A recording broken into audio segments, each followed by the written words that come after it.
Hello friends, this is Lokesh Khatik और आप सभी का स्वागत है हमारे चैनल EMCIQ में। आशा करता हूँ आप सभी लोग अच्छे होंगे और अपनी पढ़ाई कंटिन्यू कर रहे होंगे। तो आज की वीडियो में हम साइंस के मॉडल पेपर को कंटिन्यू करेंगे। हमने पिछले वाले मॉडल पेपर के अंदर पढ़ लिया है, सेक्शन A, B और C को कंप्लीट कर लिया है। आज जो हम पढ़ेंगे वो करेंगे सेक्शन D को। साइंस का जो सेक्शन D है उसको हम कंप्लीट करेंगे। इसके बारे में आपको बता दूं, इस सेक्शन के अंदर केवल 2 क्वेश्चन है, 24 और 25। ठीक है, जो कितने नंबर के, 10 नंबर के। मतलब 24वां जो क्वेश्चन वो भी 25 नंबर का है और 25वां क्वेश्चन है वो 5 नंबर के दोनों क्वेश्चन है ना। 24वां और 25वां दोनों 5 नंबर के आपके क्वेश्चन है। और मेन बात ये कि ये न्यूमेरिकल्स है और केवल 2 चैप्टर से न्यूमेरिकल्स आए हुए हैं यहाँ पर। एक तो आपके प्रकाश वाला चैप्टर है उससे, और एक आपके कार्य ऊर्जा और शक्ति वाला चैप्टर, इन दोनों से आपके न्यूमेरिकल आया हुआ है। तो आपको अगर न्यूमेरिकल में ये नंबर कंफर्म करने हैं, पूरे करने हैं, तो आप इन दोनों चैप्टर के न्यूमेरिकल अच्छी तरह से कर लेना, आपके 10 नंबर कहीं नहीं जाएंगे। और इसके अलावा भी इसके बहुत सारे क्वेश्चन आए हुए हैं। ओके, तो इस वीडियो के अंदर मैं आपको बताऊंगा न्यूमेरिकल्स कैसे करने हैं और उसके बाद में आप प्रैक्टिस करना, तो आपको पूरा समझ में आ जाएगा। तो चलिए शुरू करते हैं। आपके जो पहला क्वेश्चन है वो है 24वां क्वेश्चन है, उसके अंदर 2 क्वेश्चन है, 1 और 2। जो पहला क्वेश्चन है वो है कि यदि आपतन कोण का मान 45 डिग्री है, यदि आपतन कोण का मान 45 डिग्री है तो परावर्तन कोण का मान कितना होगा। अगर आपने ये चैप्टर प्रकाश जो चैप्टर है उसका है, अगर ये चैप्टर पढ़ लिया तो आप डायरेक्ट आंसर दे दोगे कि जितना आपतन कोण होता है उतना ही परावर्तन कोण होता है। मतलब अगर आपतन कोण 45 डिग्री है तो परावर्तन कोण भी कितना होगा, 45 डिग्री होगा। लेकिन देखो मैं आपको समझा देता हूं, अगर आपने नहीं पढ़ा है तो देखो, ये आपकी कोई सतह है, कोई भी सतह हो सकती है। ठीक है, यहां से ये प्रकाश आया, यहां से प्रकाश की कोई किरण आई, यहां पर होगी और यहां से टकराकर इधर ये परावर्तित हो गई। ठीक है, जो ये किरण आती है ना, इस किरण को हम बोलते हैं आपतित किरण। आपतित किरण, इसको कौन सी किरण बोलते हैं, आपतित किरण। और यहां से टकराने के बाद में परावर्तित होगी, इसलिए इस किरण को हम बोलते हैं परावर्तित किरण। परावर्तित किरण। ओके, अगर हम बात करें ना तो यहां पर होता है ये अभिलंब, ये आपके अभिलंब होता है, तीनों एक ही तल में होते हैं। ठीक है, आपतित किरण, परावर्तित किरण। आपतित किरण द्वारा बनाया गया कोण आपतन कोण कहलाता है, जिसे हम आई से डिनोट करते हैं। ठीक है, परावर्तित किरण द्वारा बनाया गया कोण परावर्तन कोण कहलाता है, जिसे हम आर से डिनोट करते हैं।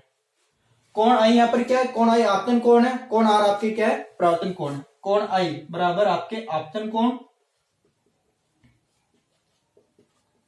और कोण आर बराबर आपके क्या है, परावर्तन कोण। ठीक है, तो अगर आपने चैप्टर पढ़ लिया तो उसके अंदर आपने पढ़ेंगे परावर्तन के नियम। परावर्तन के 2 नियम होता है। परावर्तन का जो पहला नियम होता है वो कहता है कि आपतित किरण, परावर्तित किरण तथा अभिलंब, ये आपकी क्या अभिलंब है, क्या है ये अभिलंब है। तो अगर आपने पढ़ रखा तो आप क्या हो, आपतित किरण, परावर्तित किरण, अभिलंब, तीनों एक ही तल में होते हैं, तीनों एक ही तल में होते हैं। ये परावर्तन के 2 नियम है वो बता रहा हूं आपके। आपतित किरण, परावर्तित किरण तथा अभिलंब तीनों एक ही तल में होते हैं, परावर्तन का फर्स्ट नियम है। और परावर्तन का सेकंड नियम है कि आपतित किरण जितना कोण बनाती है उतना ही कोण परावर्तित किरण बनाती है। सेकंड नियम से सुनना, आपतित किरण जितना कोण बनाती है उतना ही परावर्तित किरण बनाती है। मतलब कोण आई और कोण आर क्या होते हैं, बराबर होते हैं। कोण आई बराबर कोण आर होता है परावर्तन के सेकंड नियम के अनुसार। मतलब आपतन कोण बराबर होता है किसके, परावर्तन कोण के। यह परावर्तन का सेकंड नियम कहता है। ठीक है, यहां तक आपको कोई दिक्कत नहीं है। पहला आपतित किरण, परावर्तित किरण, अभिलंब एक ही तल में होते हैं। दूसरा होता है कि आपतित किरण जितना कोण बनाती है उतना ही परावर्तित किरण बनाती है। मतलब आपतन कोण और परावर्तन कोण क्या होते हैं, बराबर होते हैं। ओके, बस ये चीज आपको ध्यान रखनी है। तो अब देखो, आपको यहाँ पर आपतन कोण का मान दे रखा 45 डिग्री, कोण आई बराबर आपको दे रखा 45 डिग्री, तो कोण आर कितना होगा, तो कोण आर भी 45 डिग्री होगा। आपतन कोण अगर 45 डिग्री है तो परावर्तन कोण भी कितना होगा, 45 डिग्री होगा, क्योंकि दोनों कोण क्या होगा, बराबर होते हैं। किस नियम से, परावर्तन के नियम से। ठीक है, तो इसका आपको डायरेक्ट आंसर लिखना है, आपको डायरेक्ट आंसर लिखना है, क्योंकि दिया गया आपतन कोण बराबर है। तो मैं इसको सही लिखकर बताऊं आपको इसको एग्जाम में ऐसे लिखना है। ये तो मैंने आपको एक्स्ट्रा समझाया कि कैसे क्या होता है। हो सकता है कि ये क्वेश्चन आ जाते आ सकता है कि प्रवर्तन के नियम को समझो, तो प्रवर्तन के दोनों नियम होते हैं जिनको आप इनको बता सकते हो। इसलिए मैंने आपको इतना एक्स्ट्रा बताया। बाकी आंसर एक लाइन का इसका देखो कैसे है। आप लिखोगे दिया गया है, दिया गया है, पहला आपको ऐसे लिखना है। क्या दिया गया है? आपतन कोण। आपतन कोण, आपतन कोण से आई से डिनोट करते हैं। कितना देगा? 45 डिग्री। फिर आपको लिखना, पहले लिखना दिया गया है, फिर आपको लिखना है ज्ञात करना है। ज्ञात करना, ऐसे लिखना आपको एग्जाम में भी, तब जाकर आपको इसके 2 नंबर मिलेंगे। ज्ञात करना है परावर्तन कोण, परावर्तन कोण, ठीक है, परावर्तन कोण ज्ञात करना है। हल में लिखोगे आप, हल में आप लिखोगे हम जानते हैं, हम जानते हैं कि आपतन कोण बराबर परावर्तन कोण, आपतन कोण बराबर परावर्तन कोण होता है, परावर्तन कोण। साइड में आप ऐसे भी लिख दोगे परावर्तन के नियम से, परावर्तन के नियम से, परावर्तन के नियम से, परावर्तन के नियम सेकंड से, और कोष्टक में लिख दो, ठीक है। तो आपतन कोण बराबर परावर्तन कोण होता है। तो आपतन कोण, क्योंकि आपतन कोण आई बराबर 45 डिग्री है, तो आर भी 45 डिग्री होगा। यही आपके आंसर है, ठीक है। तो डायरेक्ट आंसर ऐसे आपको नहीं, ऐसे लिखना है, एकदम सही लिखना है कि दिया गया आपतन कोण बराबर इतना है, ज्ञात करना है, और हल के अंदर आपको ये चीजें लिखनी है। तो आपकी इसके पूरे एग्जैक्ट 2 नंबर मिल जाएंगे। समझ में आपको आ गया होगा पूरा। ये एक्स्ट्रा चीज इसलिए बताई ताकि आप इसको और अच्छे से समझ पाओ, ठीक है। अब आप इसको नोट कर लो, फिर अगला क्वेश्चन करते हैं। वो 3 नंबर का है, ये 2 नंबर का, वो अगला वाला क्वेश्चन 3 नंबर का है। अब हम चॉइस वे का जो सेकंड क्वेश्चन है वो करते हैं। फर्स्ट हम कर चुके हैं, अब सेकंड हम कर रहे हैं। क्वेश्चन है, एक बीम उत्तल लेंस से 5 सेंटीमीटर की दूरी पर रखा है। एक बीम उत्तल लेंस से 5 सेंटीमीटर की दूरी पर रखा है। यदि लेंस की फोकस दूरी 20 सेंटीमीटर हो तो प्रतिबिंब की स्थिति व स्वरूप क्या होगा, ये आपको इसके अंदर बताना है, ठीक है। तो आप सवाल देख लो, फिर इसको मैं समझाता हूं। चलिए शुरू करते हैं। सबसे पहले बात करते हैं, एक बीम उत्तल लेंस है। उत्तल लेंस कैसा होता है?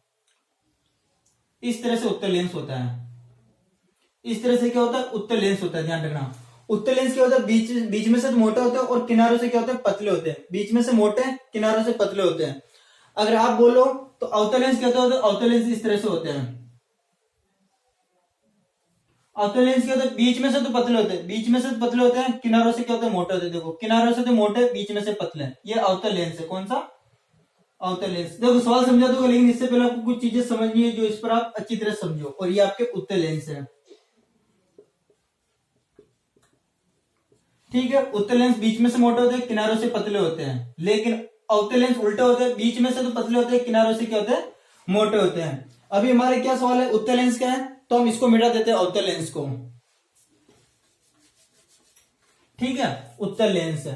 अब आपको पता है ये उत्तल लेंस है, ये इसकी क्या होती है? ये इसका मुख्य फोकस होता है। इसे हम क्या बोलते हैं? मुख्य फोकस बोलते हैं। हमेशा बीम इधर रखा जाता है। मान लो ये कोई बीम है, क्या ये आपके बीम है? ये वाली रेखा मुख्य अक्ष है, मुख्य अक्ष है, ठीक है। यहां पर इसका ये केंद्र होता है O, इस केंद्र को हम क्या बोलते हैं? इस केंद्र को हम बोलते हैं प्रकाशिक केंद्र। अगर आपने पढ़ रखा हो तो आपको अच्छे से आप इसे रिलेट कर पा रहे होंगे। इसको बोलते हैं प्रकाशिक केंद्र, ठीक है। ये वाली सीधी रेखा मुख्य अक्ष है, ये आपका उत्तल लेंस है, ये बीम है, ये प्रकाशिक केंद्र है, ठीक है। इतनी चीज समझो। अब देखो, अगर किसी वस्तु का बीम इधर है तो क्या इसका, अगर मैं बोलूं प्रतिबिंब किधर बनेगा, तो इसका बीम का प्रतिबिंब या तो इधर बनेगा या इधर बनेगा। कि इधर भी, इधर बनता है तो हम बोलते हैं आभासी है, लेकिन अगर इधर बनता है तो हम बोलते हैं कि यह वास्तविक है। अगर इसका बीम का प्रतिबिंब इधर बनता है, अगर फॉर एग्जाम्पल इसका इधर बन रहा है ना, तो वो ऐसे नीचे बनता है। अगर आपने इसके केस पढ़े हो तो उत्तल लेंस के 6-7 केस है, वो पढ़ना आपको समझ आ जाएंगे। तो बिंब है इसका, ये क्या बनता है? प्रतिबिंब बनता है। क्या बनता है? प्रतिबिंब बनता है, ठीक है। लेकिन जरूरी नहीं इधर बने, हो सकता है ये इधर भी बन सकता है, ऐसे भी बन सकता है, इधर भी प्रतिबिंब बन सकता है, ठीक है। तो अभी हम सवाल करेंगे और बताएंगे। देखो यहाँ पर पूछ रहा है स्थिति, तो प्रतिबिंब की स्थिति क्या, किधर बन रहा है वो बताना, स्वरूप है, बीम से कितना गुना बड़ा है उसके बारे में हमको बताना है, ठीक है। इधर भी बन सकता है, इधर भी बन सकता है, ये चीज हो गई। अब देखो बात करते हैं। अब आपको कुछ में कार्तीय चिन्ह परिपाटी होती है, उसके अनुसार आपको बताऊंगा कि इनके जो चिन्ह होते हैं ना, कब पॉजिटिव लेते हैं, कब नेगेटिव लेते हैं। अगर आपको सिंपल पता है, ये आपके आपने निर्देशांक ज्यामिति पढ़ रही होगी, इसके अंदर होते हैं। इधर जितनी भी दूरियां होती है आप क्या लेते हो, उनको पॉजिटिव लेते हो। इधर अगर दूरी लेते हो तो आप क्या लेते हो, नेगेटिव लेते हो। एक्स एक्स इधर प्लस होता है, इधर माइनस होता है, आपको पता है। ऊपर अगर हम बात करें तो यहाँ पर जो वाई एक्स होता है वो क्या होता है, आपके प्लस होता है, और नीचे जो वाई होता है वो क्या होता है, नेगेटिव होता है। पता है आपको, ऊपर प्लस नीचे माइनस, इधर प्लस और इधर माइनस। निर्देशांक ज्यामिति के अंदर आपने पढ़ रखा होगा। एज इट इज इसके अंदर होता है, उत्तल लेंस के अंदर भी ऐसे ही होता है। उसके अंदर क्या होता है, ये आपके प्रकाशिक केंद्र है। इस केंद्र से अगर आपने यहां से कोई दूरी ऐसे नापी, इस केंद्र से अगर आपने ऐसे कोई दूरी नापी तो इसको आप लोगे नेगेटिव दूरी में। इस केंद्र से अगर आपने इस तरफ कोई दूरी नापी तो आप क्या लोगे, नेगेटिव लोगे। लेकिन अगर आपने इसी केंद्र से इस तरफ दूरी नापी तो आप इसे क्या लोगे, पॉजिटिव लोगे। समझ में आई बात, समझ में आई बात। अगर इस केंद्र से आपने इधर कोई भी दूरी नापी तो नेगेटिव, और इस केंद्र से इधर लोगे तो पॉजिटिव। और यही अगर इस केंद्र से आपने ऊपर कोई दूरी नापी, ऊपर की तरफ, तो वो पॉजिटिव, और नीचे कोई दूरी नापी तो वो नेगेटिव। बात समझ में आ गई। केंद्र से इस तरफ पॉजिटिव, इस तरफ नेगेटिव, मतलब केंद्र से दाई तरफ पॉजिटिव, बाई तरफ नेगेटिव, ऊपर पॉजिटिव नीचे नेगेटिव। ये आपको ध्यान रखना है, इनका बहुत ज्यादा यूज होगा भी। ठीक है, माइनस प्लस आएंगे, माइनस प्लस आएंगे, तो आप इसे एक बार देख लो।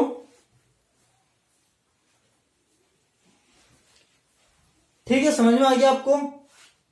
तो अब इस सवाल को हम करते हैं। पहले मैं मिटा देता हूं, या चलो मिटाकर सही समझा दूंगा। अब आपके सवाल क्या वो देखो, मैं इधर छोटा सा डायग्राम बना देता हूं तो आपको और समझ में आता रहेगा। ये आपके उत्तल लेंस है। पहला है कि एक बिंब उत्तल लेंस से 5 सेंटीमीटर की दूरी पर है। ये प्रकाशिक केंद्र है, और जो बिंब है इससे 5 सेंटीमीटर की दूरी पर। फॉर एग्जाम्पल ये यहाँ पर बिंब है जो इससे 5 सेंटीमीटर की दूरी पर। कितनी सेंटीमीटर की दूरी पर है, 5 सेंटीमीटर की दूरी पर। तो अब आप बताओ ये पॉजिटिव होगा या नेगेटिव होगा। तो अभी मैंने आपको बताया जस्ट कि अगर इस तरफ कोई भी दूरी है तो वो नेगेटिव होगी। क्या होगी, नेगेटिव होगी। तो आप यहां पर फर्स्ट पॉइंट लिखोगे। पहले तो आप लिखोगे दिया गया है, दिया गया है।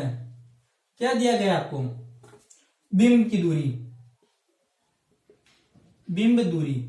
और बिंब दूरी को यू से डिनोट करते हैं। किससे, यू से। किसे डिनोट करते हैं बिंब दूरी को, यू से। याद रखो कितनी देर की, 5 सेंटीमीटर।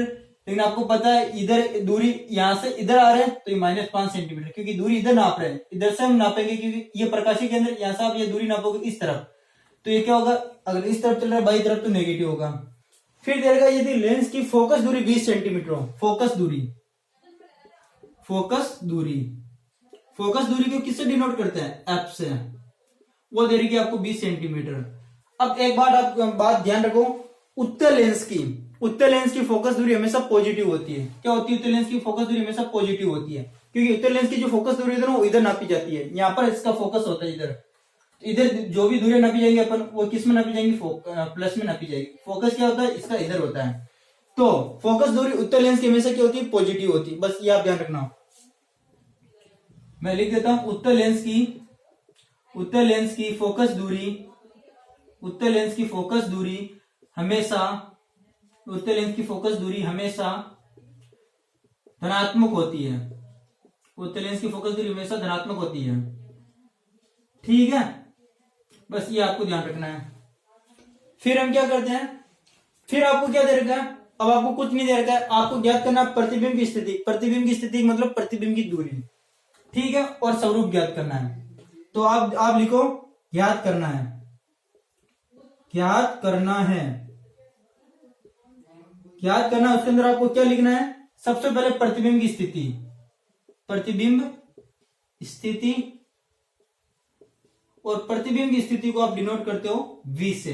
ये आपको ज्ञात करनी है। और स्वरूप, जब भी आपको स्वरूप दिखे सवाल के अंदर, इसका डायरेक्ट मतलब है ये आवर्तनता पूछ रहा है आपसे। क्या पूछ रहा है, आवर्तनता, और आवर्तनता को M से डिनोट करते हैं। तो ये दो चीजें आपको बतानी है। ठीक है, अब ज्ञात करते हो। थर्ड पॉइंट आपको लिखना है हल। क्या लिखना है आपको, हल। देखो कैसे करना है। यहां पर बात किसकी हो रही है, लेंस की हो रही है। तो एक लेंस सूत्र होता है, लेंस सूत्र, लेंस सूत्र होता है 1/f बराबर 1/v minus 1/u। 1/f F बराबर 1/v माइनस 1/u। ये लेंस सूत्र होता है, इसको आप याद कर लो। दर्पण सूत्र में यहाँ पर प्लस आ जाता है, ये आपको ध्यान रखना है, ठीक है। तो अब देखो 1/f बराबर 1/v माइनस 1/u, सूत्र याद हो गया। अब देखो जो आपको मान दे रखे वो यहाँ पर लिख दो। 1/f का मान कितना है, 20 है, यहाँ पर 20 लिख दो, बराबर 1/v, v तो आपको पता नहीं है तो v की जगह v रहने दो, माइनस 1/u, u का मान कितना है -5, ये -5 सेंटीमीटर, ठीक है। तो ये देखो 1/20 बराबर 1/v, माइनस माइनस क्या होता है, माइनस माइनस प्लस होता है, तो 1/5 और प्लस का हो जाएगा। अब आपको क्या करना है, पक्षांतरण करना, जो आप अच्छी तरह कर दो, v यहाँ पर रहेगा, 5 क्या होगा आपके इधर आ जाएंगे। करते हो आप पक्षांतरण तो आप इधर लिख देना पक्षांतरण से, जगह थोड़ी कम पड़ रही है इसलिए मैं इसको ऐसे करके लिख रहा हूं। पक्षांतरण से क्या लिखोगे, 1/v बराबर 1/20 माइनस 1/5, ठीक है। एलसीएम कितना आएगा इसका, ये तो आप सोल्व कर ही सकते हो 10th क्लास में। एलसीएम इसका 20 आएगा, 1 माइनस 4 यानी माइनस के 3/20 1/v बराबर कितना है, 1/v बराबर माइनस के 3/20। हमें 1/v का मान नहीं चाहिए, हमें v का मान ज्ञात करना है। तो आप कैसे ज्ञात करोगे, जस्ट इसको उल्टा कर दो, v को उल्टा कर दो, v को ऊपर भेज दिया, एक को नीचे भेज दिया। अगर इसको उल्टा किया तो इसको भी उल्टा कर दो, 20/3 माइनस का चिन्ह, एक का किसी में भाग दो वो संख्या आती है, तो v बराबर कितना आ गया आपके, v बराबर माइनस के 20/3, v बराबर आपके कितना आया, v बराबर आया आपके माइनस के 20/3, और ये आप सेंटीमीटर में, v बराबर माइनस के 20/3 सेंटीमीटर। अब देखो ये किस में है, माइनस में आया। अब आप थोड़ा सा आइडिया रखो कि माइनस में इसका मतलब क्या है। v का मान किस में आ रहा है, नेगेटिव में आ रहा है, इसका मतलब देखो नेगेटिव चिन्ह कब आता है, मैंने बताया कि यहां से अगर दूरी हम इस तरफ नापे, तो किस में होती है, नेगेटिव में होती है। तो इससे हमें पता चल गया, एक तो बिंब की दूरी, प्रतिबिंब की दूरी कितनी है, v कितनी, इतनी है, -20/3 है, ठीक है, ये है। और एक और चीज यहाँ पर पता चल रही, वो चल रही है कि जो प्रतिबिंब बन रहा है ना, वो बाई तरफी बन रहा है, जिधर बिंब है उधर प्रतिबिंब बन रहा है, मतलब ये आवासी बन रहा है। ये -20/3 इधर किधर बन रहा होगा, फॉर एग्जाम्पल देखो ये 5 है, अगर आप इसमें भाग भी दोगे ना तो 6 -6 पॉइंट लमसम आएंगे, तो इधर किधर बनेगा, ये इस तरह। ये आपके बिंब है और ये आपके प्रतिबिंब है, बिंब, ये आपके बिंब है, ये आपके प्रतिबिंब है, ठीक है। तो बिंब इधर बन, प्रतिबिंब इधर बन रहा है, इसलिए इसका मान क्या है, नेगेटिव आया है। और इधर जब भी बनता है ना तो हम इसको बोलते हैं कि आभासी है और सीधा है। कौन सा, आभासी और सीधा है। तो अभी तक तो ये लिखो, फिर लास्ट में हमको लिखना पड़ेगा ये। तो ये तो आपकी क्या हो गई, प्रतिबिंब की स्थिति तो ज्ञात हो गई। सेकंड अपने क्या है, आवर्धनता। मैं ऐसे लिख रहा हूं, एडजस्ट कर लेना क्योंकि बोर्ड छोटा है अपना, ठीक है। अब हम बात करते हैं आवर्धनता। तो आवर्धनता का एक सूत्र होता है, m बराबर होता है v/u। m बराबर क्या होता है, आवर्धनता का सूत्र होता है v/u। m बराबर v/u एक सूत्र होता है, ये आपको ध्यान रखना है। v क्या है, प्रतिबिंब की स्थिति, u क्या है, बिंब की स्थिति, ठीक है। तो देखो m बराबर, v बराबर कितना है, -20/3, और अपॉन u कितना है, u कितना है, -5, ये -5।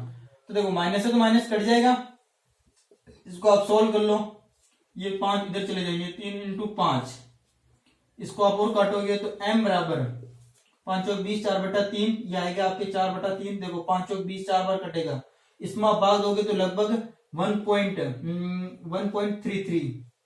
1.33 आएगा, m बराबर 1.33। मतलब आवर्धनता कितनी आ गई, आवर्धनता आपकी कितनी आ गई, m बराबर 1.33। अब इसका मतलब क्या वो समझो।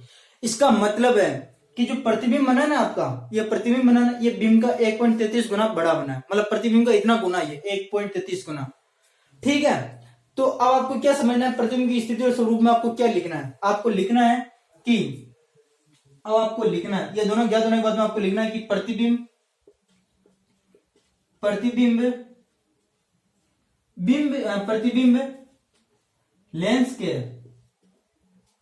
लेंस के बाई ओर, प्रतिबिंब लेंस के बाई ओर 20/3 सेंटीमीटर दूरी पर बनता है। 20/3 सेंटीमीटर दूरी पर बनता है, ठीक है। प्रतिबिंब लेंस के बाई और 20/3 सेंटीमीटर दूरी बनता है। अब देखो यहाँ पर माइनस चिन्ह लगाने की जरूरत नहीं है, क्योंकि हमने यहाँ पर लिखा बाई और बनता है और जो कि आभासी, सीधा व बिंब का 1.33 गुना है। समझ गए? क्या लिखना है आपको?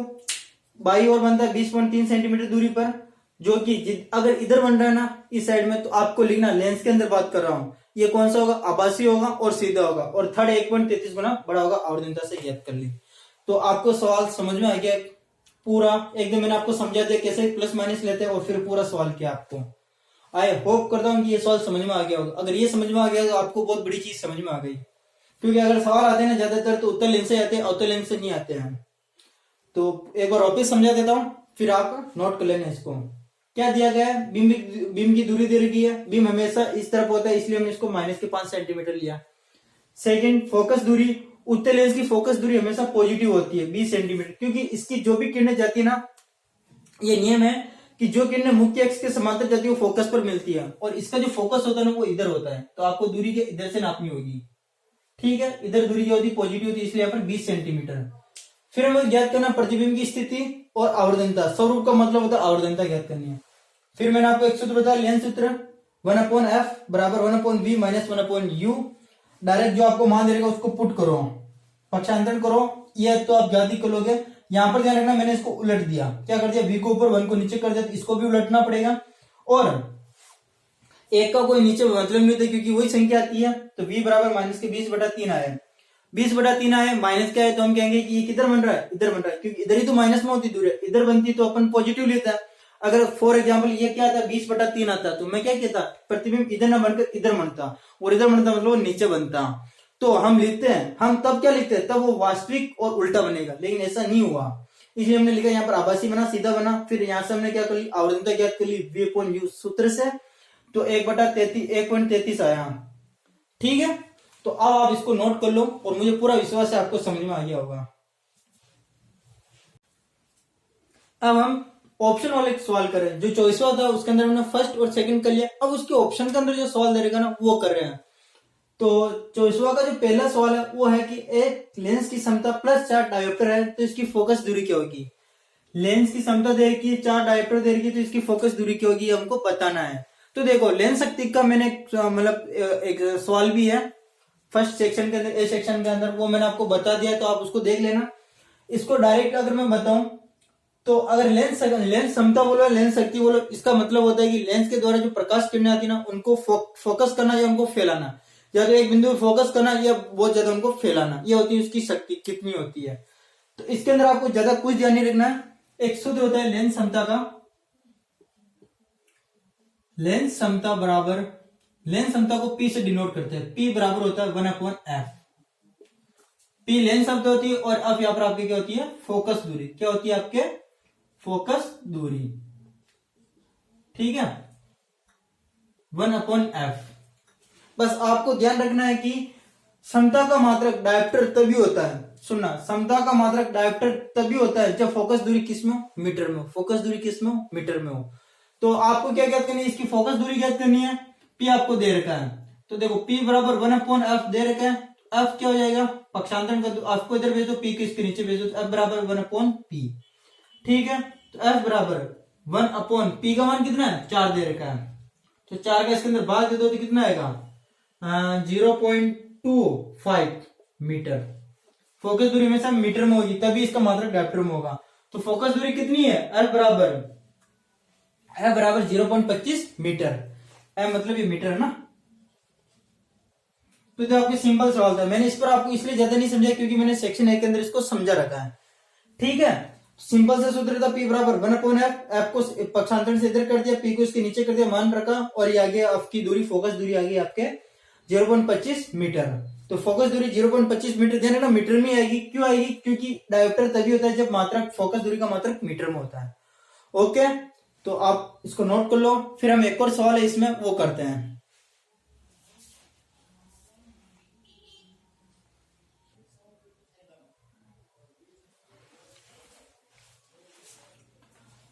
अब हम क्वेश्चन नंबर सेकंड करते हैं 24वें का। एक अवतल दर्पण की फोकस दूरी 30 सेंटीमीटर है अवतल दर्पण की। यदि एक बिंब 15 सेंटीमीटर दूरी पर रखा जाता है तो प्रतिबिंब की स्थिति और स्वरूप बताइए, ज्ञात कीजिए।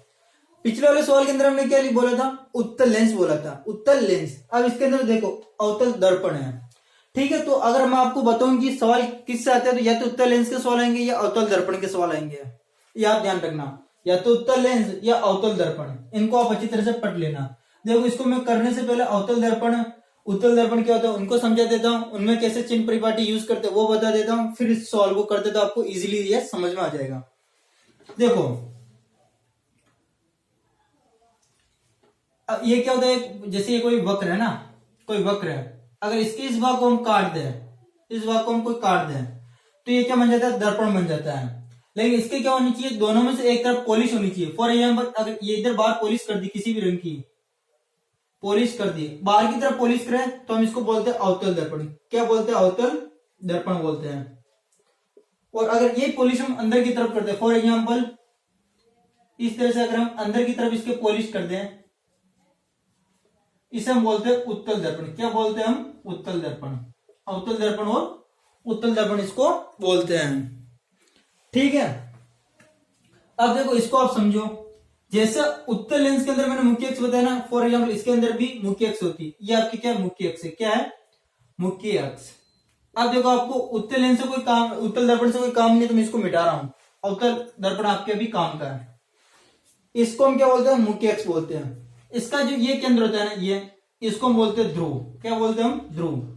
लेंस के अंदर हम इसको प्रकाशिक केंद्र बोल रहे थे, इसको हम क्या बोल रहे थे, ध्रुव बोल रहे थे, ठीक है, ओके। अब सेम जैसे इसके अंदर उसका लेंस के अंदर चिन्ह परिपाटी यूज की, इसके अंदर भी करेंगे। इस बिंदु से अगर हमने इधर दूरियां नापी तो सब नेगेटिव होगी, क्या होगी, नेगेटिव होगी। और अगर इस तरफ दूरियां नापी तो क्या होगी, पॉजिटिव होगी। क्या होगी, पॉजिटिव होगी। ऊपर दूरियां नापी तो वो पॉजिटिव, और नीचे दूरियां नापी तो नेगेटिव। समझ में आएगी बात। अगर इधर से इस तरफ दूरी नापी तो नेगेटिव, इस तरफ दूरी नापी पॉजिटिव, ऊपर पॉजिटिव नीचे नेगेटिव, सेम वैसे का वैसे ही है।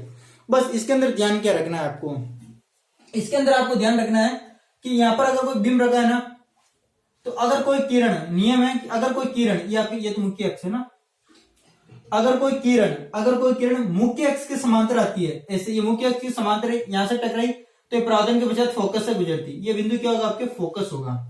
यहां से टकराई भाई, ये किरण इधर से आई, इधर टकराई और इधर लौट गई, तो ये फोकस होकर जाती है, ये ध्यान रखना। तो इनमें जो किरणें अगर यहां से अपरावर्तित होकर इधर कहीं मिलती है ना, तो इनका बिंब इधर ही बनता है, बाई तरफ भी बिंब बनता है, बाई तरफ, मतलब यहां से भी एक किरण जाती है यूं, और यूं बिंब बन जाता है। फॉर एग्जाम्पल यहां पर बिंब बना तो बिंब, सॉरी प्रतिबिंब, ये तो आपकी क्या बिंब है, ये आपकी क्या प्रतिबिंब, अभी क्या मैं समझा रहा हूं ना, प्रतिबिंब है। 6-7 कंडीशन में तो ऐसा होता है कि ज्यादातर आपको यही बनता है, इसके अंदर भी आभासी बनता है कि ये प्रतिबिंब इधर ना बनकर इधर बनता है, लेकिन प्रतिबिंब क्या इधर बनता है, ज्यादातर इधर बनता है ना। तो अगर प्रतिबिंब इधर बना तो देखो बिंब की भी दूरी नेगेटिव, क्योंकि हम यहां से नापेंगे तो ये भी नेगेटिव, यहां से प्रतिबिंब की दूरी नापेंगे वो भी नेगेटिव, ठीक है। और अगर इधर प्रतिबिंब बनता है ना, तो ऐसे नीचे ना बनकर और क्या बनता है, ऊपर बनता है, सॉरी नीचे, सॉरी इसके अंदर नीचे बनता है, नीचे बनता है, ठीक है। लेकिन अगर ये आभासी बना, क्या बना, इधर ना बनकर प्रतिबिंब अगर इधर बनता है इस तरफ, तो ये ऐसे बनता है सीधा, तो हम इसे बोलते हैं कि एक तो आभासी है, कौन सा है, आभासी है, और सीधा है। बस ये कंडीशन ध्यान रखना। आपको पता है उसके टेबल बनी हो आपकी 6-7, उस टेबल को समझ लेना, ये आपको आसानी से और समझ में आ जाएगा, ठीक है। अगर इधर प्रतिबिंब बना तो आपके प्रतिबिंब क्या होगा, नेगेटिव होगा, और इधर बना तो क्या होगा, प्रतिबिंब पॉजिटिव होगा। बस ये आपको ध्यान रखना है। तो चिन्ह परिपाटी समझ में आ गई, इधर की दूरी, इधर से ये सारी दूरी नेगेटिव, इधर सारी दूरी पॉजिटिव, ऊपर पॉजिटिव नीचे नेगेटिव, ओके। अब हम ये सवाल करेंगे। समझने के लिए मैं आपको इधर थोड़ा सा बना भी देता हूं। उत्तल दर्पण है तो ये पॉलिश करके, ये आपके सॉरी अवतल दर्पण है। कौन सा दर्पण है, आपके अवतल दर्पण। सवाल क्या है, अवतल दर्पण की फोकस दूरी 30 सेंटीमीटर है, मतलब यहां पर कोई प्रतिबिंब रखा हुआ है, यहाँ से कोई किरण यू गई और ये टकराने के बाद में यहाँ पर आ गई, ये फोकस पर आई, तो ये फोकस दूरी ये दे रही इतनी सी, ये केंद्र ओ है, इससे जो फोकस दूरी दे रही है 30 सेंटीमीटर दे रही, कितनी है 30 सेंटीमीटर दिया गया। आप पहले क्या लिखोगे, दिया गया है, क्या दिया गया है, फोकस दूरी दे रखी है, फोकस दूरी कितनी है भाई साहब, 30 है। लेकिन वही बात, ये केंद्र है, केंद्र से अगर आपको दूरी नापनी तो आप ऐसे नापोगे ना दूरी, तो माइनस में होगी, इधर नाप रहे हो तो माइनस में होगी, तो -30 सेंटीमीटर इसकी फोकस दूरी है। और क्या दे रखा, बीम 15 सेंटीमीटर दूरी पर रखा, बीम कितने सेंटीमीटर पर रखा, 15 सेंटीमीटर। तो बीम की दूरी तो हम इस बार इधर ही नापते हैं, तो ये -15 सेंटीमीटर। ठीक है, ज्ञात क्या करना, प्रतिबिंब की स्थिति और स्वरूप है ना, ज्ञात करना है। क्या ज्ञात करना है,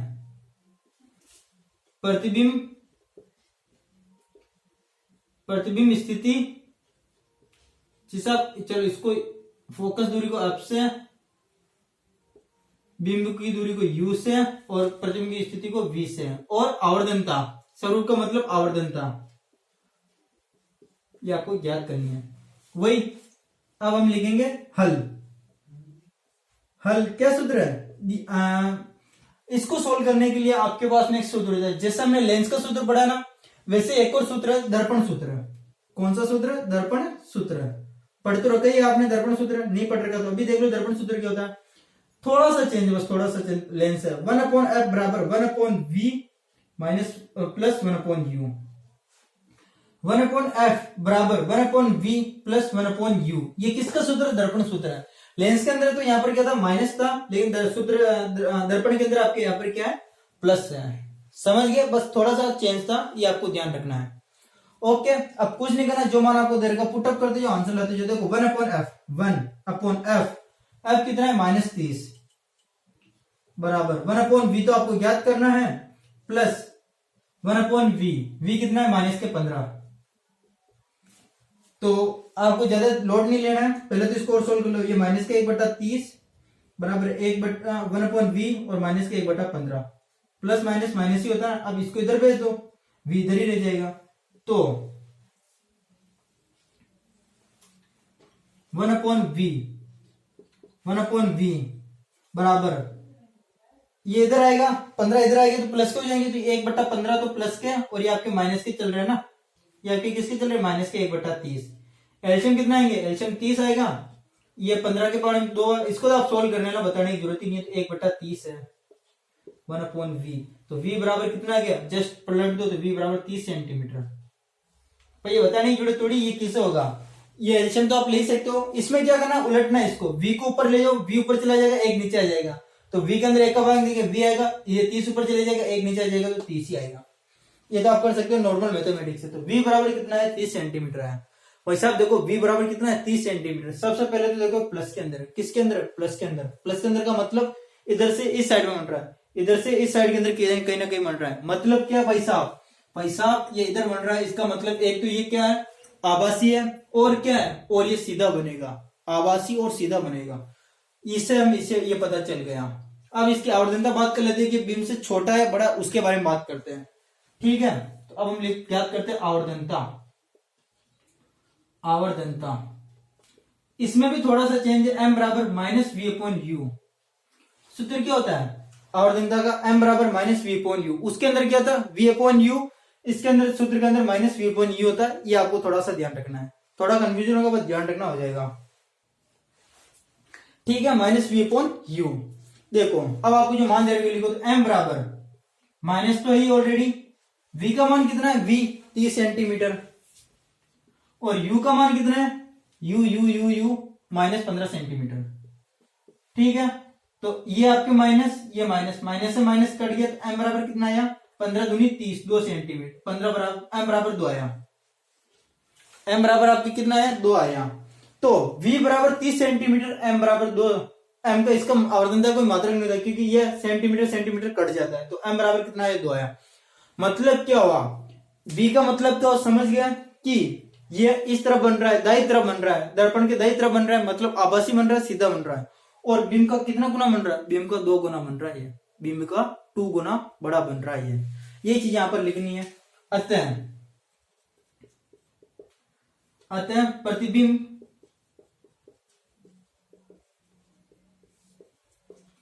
दर्पण के दाईं ओर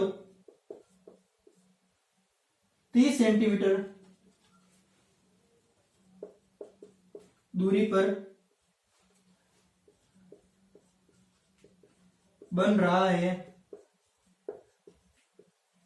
जो कि मतलब इधर बन रहा है ना, जो कि आभासी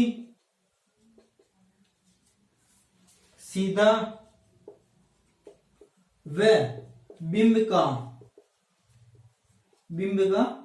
2 गुना है, 2 गुना है। और ये आपके 3 नंबर कंप्लीट हो गए। तो चाहे लेंस का सवाल आए चाहे दर्पण का सवाल आए, मैंने आपको पूरा कॉन्सेप्ट सही से बता दिया कि कब माइनस ही लेना, कब प्लस ही लेना, क्या सूत्र है, बस वो सूत्र आप ध्यान रखना, बाकी आपको कोई प्रॉब्लम नहीं आएगी। ऐसे कैसे आपको करना है, आपके एक नंबर नहीं कटे, पॉइंट में भी नंबर नहीं कटेंगे इसके, ठीक है। तो आप इसको देख लो और फिर नोट कर लो। अब हम नेक्स्ट क्वेश्चन करते हैं 25वें का। ये एक क्वेश्चन है जो पूरा 5 नंबर का है, ये एक ही क्वेश्चन है 5 नंबर का। इसके ऑप्शन में 2 क्वेश्चन है, बट ये क्वेश्चन है जो पूरे 5 नंबर का है और वो सिंपल भी है। देखो सवाल थोड़ा बड़ा है, पढ़ते हैं।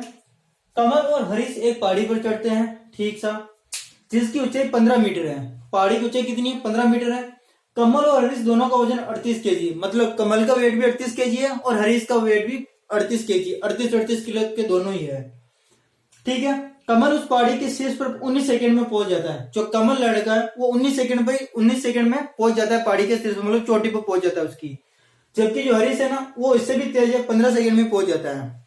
ओके, तो दोनों द्वारा पहाड़ी पर चढ़ने पर वे की गई शक्ति का अलग अलग मान ज्ञात करो। अलग अलग का मतलब होता है कि कमल द्वारा जो शक्ति लगी उसका अलग मान ज्ञात करो और हरीश द्वारा जो शक्ति हुई उसका अलग मान ज्ञात करो, ठीक है।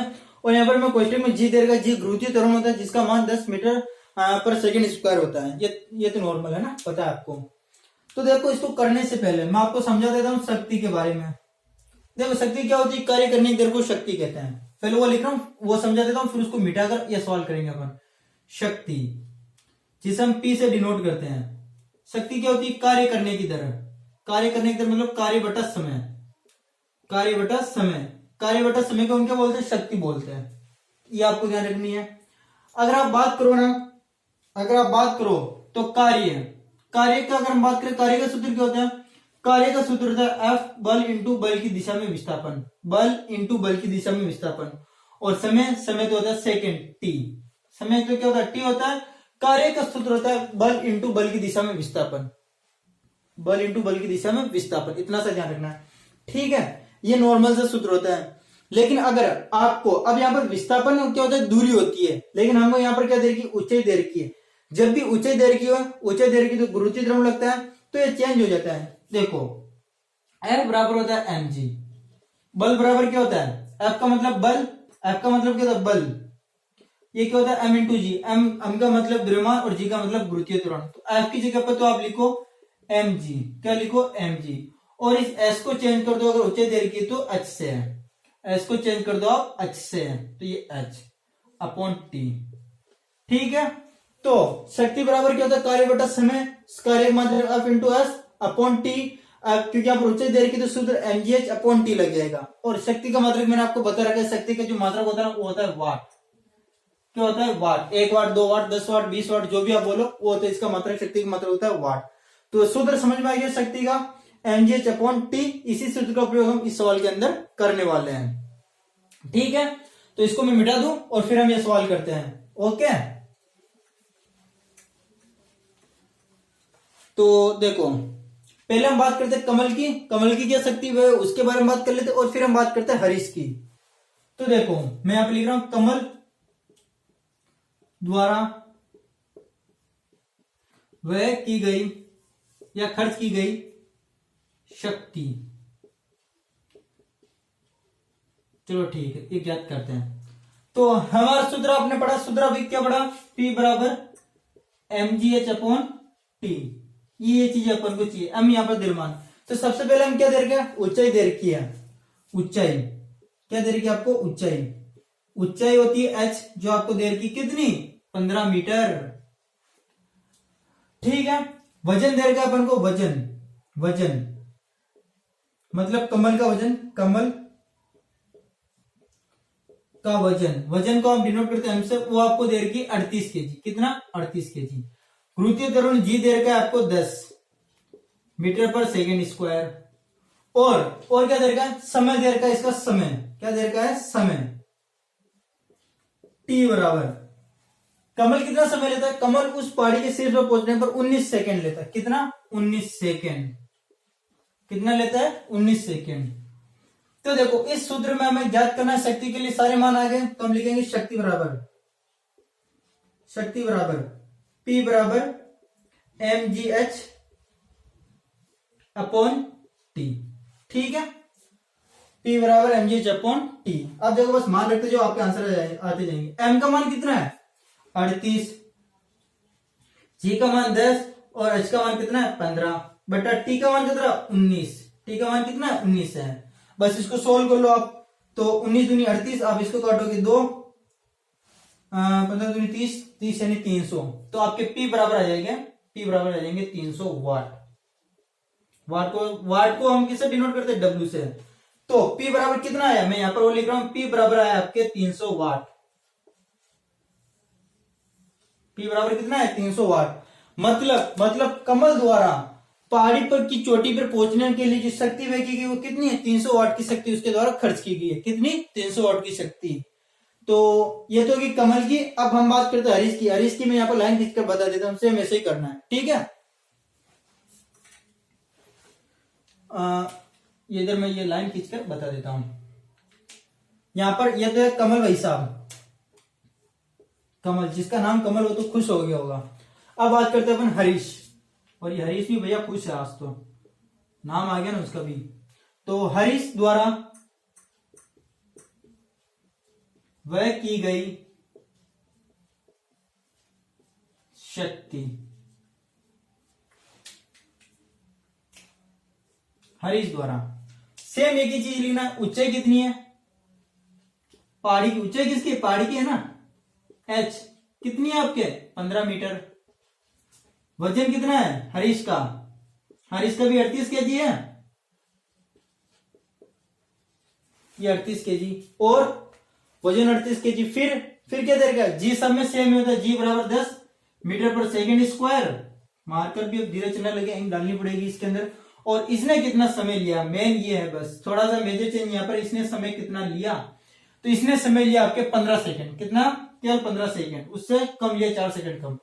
शक्ति P बराबर mgh अपॉन T। बस मान रखो, m का मान कितना? 38, g का मान 10, h का मान 15 अपॉन T का मान कितना भैया? 15 सेकेंड लिया। गुणा कर दो, ये तो कट गया 15 से 15, ये आ गया 380। P बराबर कितना है? 380, और इसका मात्रक होता है वाट। तो हरीश द्वारा कितनी शक्ति व्यय की गई? 380 वाट शक्ति व्यय की गई। ठीक है, मतलब ये इसने ज्यादा शक्ति खर्च की, इसने कम शक्ति खर्च की। इसने कम की इसलिए लेट पहुंचा, इसने ज्यादा शक्ति खर्च की इसलिए जल्दी पहुंचा। नॉर्मल सा सवाल है। ठीक है, वापस समझा देता हूं। पहले तो मैंने आपको क्या बताया कि शक्ति का मात्रक होता है, शक्ति बराबर होती है कार्य करने की दर, कार्य बटा समय। कार्य का मात्रक होता है mgh अपॉन टी, और अपॉन समय का मात्रक टी होता है, तो वो लिख दिया आपने mgh अपॉन टी, ये सूत्र लिखा। फिर जो आपको देर का आपने वही लिखा। कमल के पहले आपने ज्ञात की शक्ति कमल की, कि भाई कमल तू 19 सेकंड के अंदर चढ़ा तो तेरी कितनी शक्ति खर्च हुई। तो ऊंचाई थी, पहाड़ की ऊंचाई थी 15 मीटर, आपने वो लिख दिया। कमल का वजन था 38 केजी, वो लिख दिया। जी आपके था 10, ये जी फिक्स होता है, या तो 9.8 मीटर पर सेकंड स्क्वायर होता है, या 10 होता है। नॉर्मली 10 लिया जाता है। ठीक है, और समय देर का है कि जो कमल ने लिया था वो 19 सेकंड लिया, ये मैंने 19 सेकंड लिख दिया। शक्ति का फॉर्मूला लगाया, सॉल्व किया, तो शक्ति आई 300 वाट। मतलब इसने 300 वाट की शक्ति लगाई, तो ये 19 सेकंड के अंदर पहुंचा। फिर हरीश के पास में गए, हरीश की शक्ति ज्ञात की, तो सेम वही चीजें थी, बस इसने समय क्या कम लिया था। समय कम लिया मतलब क्या लगी? इसकी शक्ति ज्यादा लगी। चाहे इसने ज्यादा पावर लगी तभी तो जल्दी पहुंचा, बाकी दोनों का वेट तो सेम ही है। तो सही, दोनों को 19 सेकंड पर पहुंचना चाहिए, दोनों को 15 सेकंड पर ऐसा नहीं हो, क्या हुआ? इसने ज्यादा शक्ति खर्च की। ठीक है, तो आप इसको नोट कर लो। मुझे पूरा विश्वास है आपको ये पूरा सवाल अच्छी तरह से समझ में आ गया होगा। ठीक है,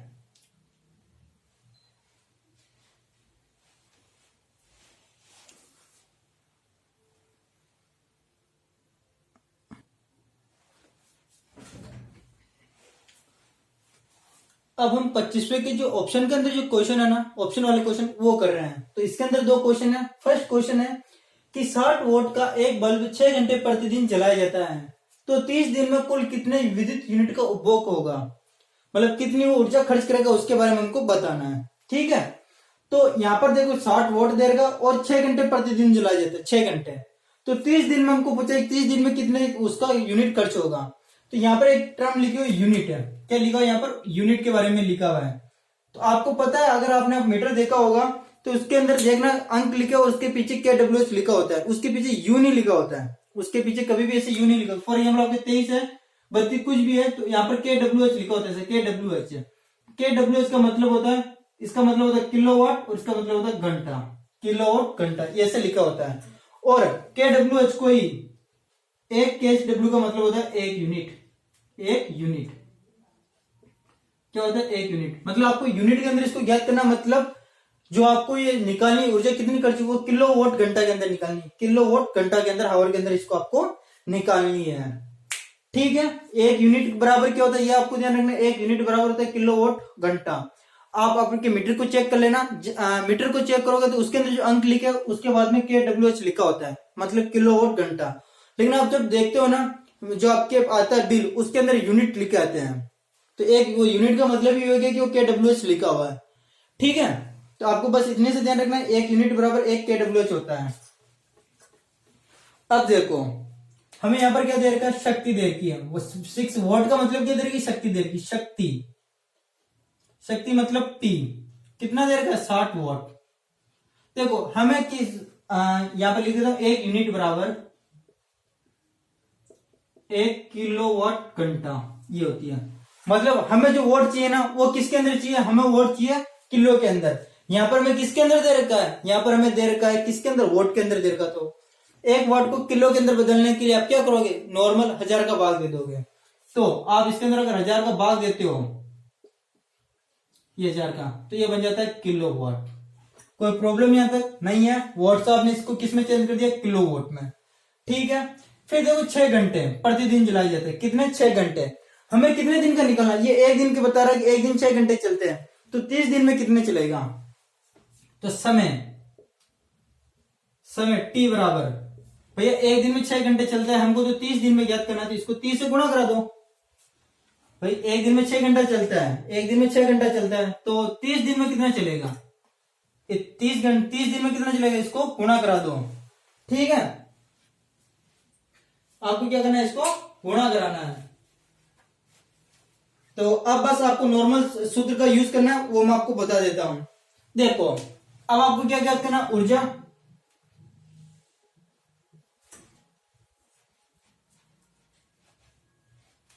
ऊर्जा का उपभोग मतलब कितनी ऊर्जा खर्च हुई वो आपको बताना है।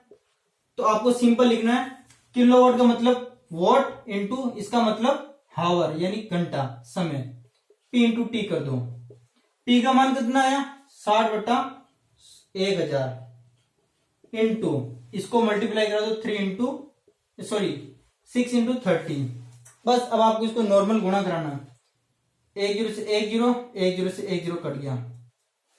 ठीक, ऊपर क्या हो जाए? 6 इंटू 3/10, 3 से 18, 18 108, 108.10 यानी ये हो जाएंगे 10.8 यूनिट। यूनिट मत लिखो, 10.8 किलोवाट घंटा लिखो। ऊर्जा का उपभोग कितना होगा? कितनी ऊर्जा खर्च होगी? 10.8 किलोवाट और घंटा। इसको आप लिखोगे 10.8 यूनिट, कि 1 किलोवाट घंटा का मतलब 1 यूनिट होगा। तो अगर आप सवाल को समझो, अगर आप अपने घर में एक लट्टू जो एक दिन चलता है, कितने? एक दिन में चलता है 6 घंटे, तो 60 वोल्ट की ऊर्जा खर्च करता है। तो आपको 30 दिन के ज्ञात करने, 30 दिन में कितनी ऊर्जा खर्च करेगा यूनिट के अंदर, मतलब किलोवाट घंटा के अंदर आपको इसको बताना है। तो 1 यूनिट बराबर 1 किलोवाट घंटा होता है, मान रखा आपने। आपको जो शक्ति दे रखी थी ना वो वोट के अंदर दे रखी थी, तो आपने इसको किलो वोट में चेंज कर दिया 1000 का भाग देकर। और समय दे रखा था एक दिन का 6 घंटा, तो 30 दिन का कितना होगा, 30 से गुणा करा दो 180 घंटा हो जाएगा। बस उपभोग करना है, दिन को गुणा करा दो P इंटू टी, पी का मान आपके पास में है, टी का मान ये लिख दिया, सोल्व किया तो 10.8 किलोवाट घंटा या 10.8 यूनिट आया। ठीक है, तो ये आपके पी का फर्स्ट सवाल आपका कंप्लीट हो गया है। अब अपन सेकंड सवाल करते हैं, नोट कर लो आप इसको।